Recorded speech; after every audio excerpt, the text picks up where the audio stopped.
차길령의 성공하는 자녀교육법. 안녕하세요. 극동방송 가정 여러분, 한 주간도 평안하셨습니까? 성공하는 자녀교육법의 차길령입니다. 가정에서 건전지 많이 쓰시죠? 저희 집도 컴퓨터 마우스부터 TV, 에어컨 리모컨 등 이제 굉장히 많이 사용하고 있는데요. 문제는 그러다 보니까 조금만 작동이 더디거나 잘 안 될 때 건전지가 100% 다 쓴 것이 맞는지 아닌지 잘 모르면서 그냥 새 것으로 갈아버릴 때가 많은 것 같아요. 그런데 이제 건전지에 남아있는 양을 측정할 수 있는 제품이 또 있더라고요. 친구의 소개로 사용을 해봤는데요. 버리려고 모아두었던 건전지부터 확인을 해봤죠.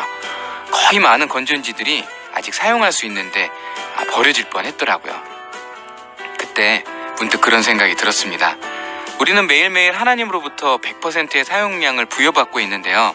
과연 100%를 모두 소진하고 하루를 마치고 있는지, 그리고 온전히 하나님을 위해 사용하고 있는지도 말이죠. 참 어려운 이야기네요. 하지만 그 어려운 이야기들, 차길령의 성공하는 자녀교육법에서 함께 고민하고 풀어가 보도록 하겠습니다. 자, 오늘부터 4주간 함께 해주실 분은요, 우리가 하루를 또 일주일을 어떻게 100% 잘 활용하면서 살 수 있을지 귀한 도움 주실 한국기록경영연구소 이찬영 대표님입니다. 안녕하세요, 대표님. 네, 안녕하세요. 네, 제가 기록경영연구소 대표라고 소개를 해드렸는데요. 처음 들어봤어요, 실은. 네, 좀 생소한데요. 네. 직접 소개를 좀 부탁드릴게요. 사실 좀 생소하죠. 성격적인 단점을 극복하기 위해서 그런 노력의 일환으로 이제 기록에 관심을 기울이고 하기 시작했고요. 그러다가 이제 첫 직장에 들어간 회사가 특별히 이제 기록의 가치들을 강조하고 그것들을 직원에게 교육하던 곳이었고, 그래서 그것부터 본격적으로 시작해서 한 20년간 이런저런 업무 사항에 이제 기록을 접목하고 효율을 내고 그렇게 하고 있었죠. 그래서 이제 이런 기록이란 키워드를 가지고 책을 출간하고 강의를 하는 상황까지 오게 되었고요. 제 스스로를 바라볼 때 이 기록이라는 이 중요한 키워드가 제 인생을 바꾼 예라고 볼 수 있고, 어쨌든 계속 기록이란 키워드를 책 출간하면서 계속 이제 기업체나 단체 그리고 학생들 학부모들에게 관련 강의를 좀 하고 있습니다. 네, 저는 솔직히 이제 대표님 말씀을 듣고 딱 떠오르는 생각이, 아니 지금 시대가 어떤 시대인데 이 기록이라는 말 자체가 이제 너무 시대를 거슬러 올라가는 거 아닌가요? 그렇게 생각하실 수 있겠는데요. 사실 기록이라는 게 이제 손기록으로 대표되는 아날로그 기록만 있는 게 아니라 디지털 기록도 같이 포함하고 있죠. 그렇다면 사실 뭐 우리가 매일 일상적으로 하고 있는 행위가 기록인 것이고요. 뭐 SNS에 글을 올리는 거, 그런 게 다 기록 행위인 거죠. 이게 제가 어느 조사해 보니까 기록의 총량으로만 보면은 요즘이 예전 어느 때보다도 월등히 높대요. 우편 제도가 발달한 1860년대 미국 한 사람이 쓰는 편지가 1년 동안에 5.15통이었다고 그러거든요. 그렇다고 생각하면은 웬만하면 요즘에 글을 많이 쓴 사람은 하루 이틀 사이에 그 정도 양은 쓰지 않을까 생각하고요. 그렇다면 기록이 훨씬 더 강조되고 중요하고 기록의 총량이 많아지고, 또 특별히 인공지능 시대에는 그 중요성이 더 커지리라고 생각합니다. 그 여러 가지 기록에 대한 이제 이야기를 좀 해주셨는데요. 저는 기록하니까 떠오르는 생각이, 이제 저는 옛날부터 글씨 잘 쓰는 사람 보면 진짜 부러웠거든요. 그래요? 네, 제가 글씨를 그렇게 잘 쓰는 편이 아니어서 숫자는 제가 좀 잘 씁니다. 맞아요. 수학 선생님이라서. 근데 이제 그래서 저는 디지털로 뭐 기록을 하거나, 이런 걸 더 선호하는 것 같아요. 핸드폰 메모장에 뭔가 이렇게 쓴다거나. 저도 그런데 요새 청소년들은 손으로 쓰는 거에 대한 거부감이 더 심할 것 같은데요. 어떠세요? 네, 맞습니다. 요즘 학생들은 이제 상대적으로 키보딩에 굉장히 익숙하죠. 그리고 손으로 쓰는 행위에 대해서 좀 불편해 하는데요.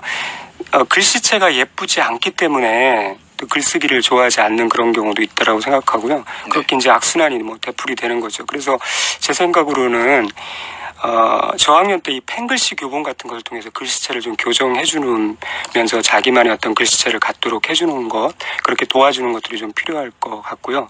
사실은 이제 손필기를 우리가 그렇다고 안 할 수 없거나 놓칠 수 없는 것이 이 뇌 발달에도 직접적으로 영향이 있다고 그래요. 그 인디애나 대학 카린 제임스 박사가 2012년에 발표한 자료인데요. 간단히 말씀드리면 세 그룹으로 나눴어요. 첫째 그룹은 실제로 완전히 이제 백지에다가 기록을 할 수 있도록 하고요. 두 번째 그룹은 점선을 찍어서 거기에 따라서 마킹할 수 있도록 하고, 네 번째 그룹은 이제 키보딩을 하도록 한 거죠. 그랬는데 이 나머지 세 번째 그룹에서는 사실은 어떤 효과가 목격되지 않았고요. 뇌 활동도 현저히 떨어졌대요. 이 실험은 이제 그 원래 송기록이 애초부터 기록과 행동을 요구한다는 거죠. 그리고 변동성이 높은 결과를 도출한다는 얘기고요. 그래서 이런 것들이 학습 효과와 연결되어진다는 거거든요. 그래서 아이들에게 뭐 송기록을 좀 이렇게 할 수 있도록 유도해 주는 것도 좋은 방법이라고 생각합니다. 네. 글쓰기가 이제 손과 뇌의 협업으로 이제 하는 행위이기 때문에 네네. 뇌 발달에도 이제 많은 영향이 있다고 말씀을 해주셨잖아요. 네네. 컴퓨터 타이핑은 어떤가요? 비슷한 효과를 거두진 않나요? 사실 저도 이 부분에 대해서 좀 궁금했거든요. 그래서 저도 나름대로 이제 손필기와 디지털 기록을 비교하면서 해보았는데 마침 이제 검색해 보니까 이런 연구 결과가 있어요. 프린스턴대 공동 연구진이 이제 비슷한 실험을 했더라고요. 네. 강의를 15분 듣게 한 후에 한 그룹은 키보딩을 하게 하고요, 한 그룹은 필기를 하게 한 거죠. 그랬더니 이제 컴퓨터 필기 그룹, 그 키보딩을 한 그룹은 강연 내용을 더 많이 기록했대요. 당연했겠죠. 그리고 이제 말을 그대로 옮겨 적는 성향이 강했고요. 그러나 강연의 구체적인 내용에 대해서는 손필기 그룹보다 더 정확하게 기억하지 못했대요. 또 개념을 묻는 질문의 점수는 좀 크게 떨어졌다고 하더라고요. 그래서 이제 요즘 청소년들이 디지털 방식으로 필기하는 경우가 확실히 많지만 네. 손으로 쓰는 것이 더 효과적임을 증명해주는 이런 실험 결과라고 볼 수 있어요. 그러니까 이제 물론 이렇든 저렇든 뭐 사실은 하루 지나면 뭐 필기를 하든 키보딩을 하든 잊어먹는 건 다 마찬가지거든요. 네, 뭐 한 반 이상 까먹는 것 같아요. 그죠. 그래서 이제 복습이 참 중요한 것 같아요. 그 컴퓨터나 스마트폰으로 보는 것보다 또 종이에 인쇄된 활자를 보는 것이 기억에 더 도움이 된다고도 하죠. 그래서 왜 스마트폰에서 활자에 집중하는 게 아니라 이제 그림 보듯 이렇게 훑어보잖아요. 네. 그런 것 때문에 그런 것 같아요. 그래서 너무 디지털에만 집중하는 거 그렇게 크게 바람직하지 않다라고 볼 수 있을 것 같습니다. 그 아이들이 이제 스마트폰 게임하는 걸 보면요. 네. 실은 스마트폰 게임이나 이런 것도 은근히 이제 복잡하고 네네네. 또 머리를 많이 써야 되는 것 같아서 네. 아주 나쁜 것만 아니면 좀 긍정적인 부분도 있지 않나 이런 생각에 허용을 해주기도 해요. 네네네. 어떻게 생각하세요? 네, 뭐 전혀 그것들을 금지할 수는 없죠. 그러나 어쨌든 좀 컨트롤을 조절을 해줘야 될 필요가 있다고 생각하고요. 대부분 부모님들이 그런 고민들을 하실 것 같아요. 그리고 사실 뭐 게임을 하는 아이들이 그렇지 않은 아이들보다 뇌 발달이 좀 더 앞선다는 그런 연구 결과도 있더라고요. 그런데 저는 이제 그 실험이 출발부터 사실은 좀 문제가 있다고 보는 게요. 당연히 아무것도 안 하는 것보다야 뭐라도 하는 게 좀 더 낫겠죠. 사실 게임 대신 책을 읽게 하면 어떤 결과가 나올지 또 모르겠어요. 어쨌든 디지털에 너무 이제 편중되어 있다는 게 문제인데요. 팝콘 브레인이라는 그런 이야기 들어보신 적이 있을 거예요. 이게 못 들어봤어요. 그래요? 제가 네. 잠깐 말씀드리면 네. 미국 워싱턴 대학교의 정부대학원 데이빗 레비 교수가 만들어낸 용어인데요. 네. 우리의 뇌가 팝콘이 튀는 듯한 강렬한 자극에만 이렇게 반응을 하고 일상의 약한 자극에는 무감각해지는 그런 현상을 말한다고 해요. 네. 그래서 이제 2011년 6월 CNN에서 처음 이렇게 소개된 내용인데 컴퓨터와 스마트폰과 같은 전자기기를 지나치게 사용하면서 이들 도구가 주는 자극적인 흥미에 뇌의 반응이 이제 익숙해지면서 단순하고 평범한 일상생활의 자극에는 흥미를 잃게 된다는 그런 내용이죠. 사실 좀 무서운 내용이죠. 그래서 이런 청소년기의 학생들의 경우 이런 직접적인 피해를 입을 수 있다라고도 보고요.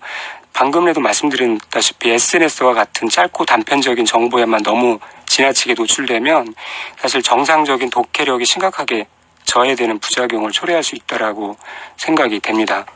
네. 오늘은 아쉽지만 여기까지 나누고요. 다음 시간에 우리 자녀들의 교육을 위해서 또 어떤 기록에 대한 이야기를 펼쳐주실지 기대가 됩니다. 기록경영연구소 이찬영 대표님과는 여기서 인사드릴게요. 안녕하세요. 네, 안녕히 계세요. 네, 감사합니다.